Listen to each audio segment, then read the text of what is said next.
दोस्तों, द्रौपदी के श्राप के कारण कुत्ते खुले में सवास करते हैं, लेकिन क्या यह बात सत्य है या फिर झूठ?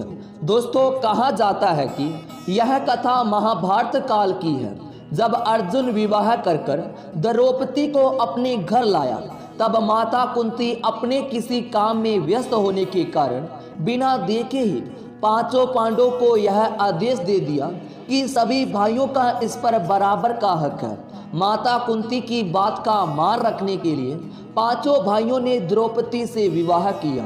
पांडवों में यह निर्धारित हुआ कि द्रौपदी 1 वर्ष में एक ही पांडव के साथ समय व्यतीत करेगी, और जब भी द्रौपदी किसी पांडव के साथ कक्ष में समय व्यतीत कर रही होगी, तब दूसरा कोई भी पांडव कक्ष में नहीं आएगा। और जब भी कोई पांडव द्रौपदी के कक्ष में जाकर समय व्यतीत करता, तो वह अपनी पादुकाओं को बाहर द्वार पर उतार के जाता, ताकि कोई दूसरा पांडव पादुकाओं को देखकर कक्ष में प्रवेश ना कर पाए। लेकिन एक बार अर्जुन अपनी पादुकाओं को बाहर उतारकर द्रौपदी संग प्रेम संग में समय व्यतीत कर रहे थे।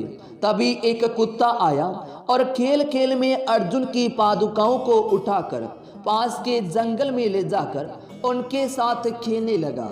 उसी समय भीम अपने कक्ष की ओर जा रहे थे।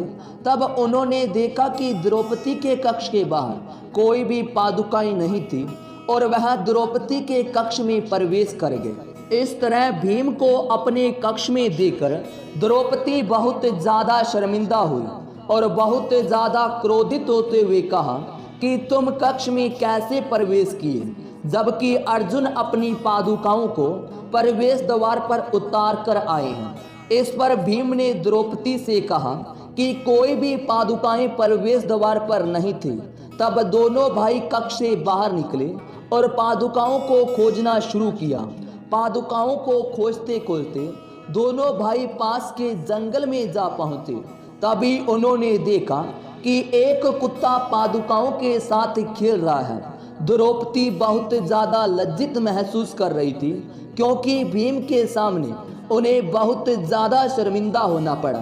तब द्रौपदी ने गुस्से में आकर कुत्तों को खुले में सवास करने का श्राप दिया था, और यह कथा आज बहुत ज्यादा प्रचलित है।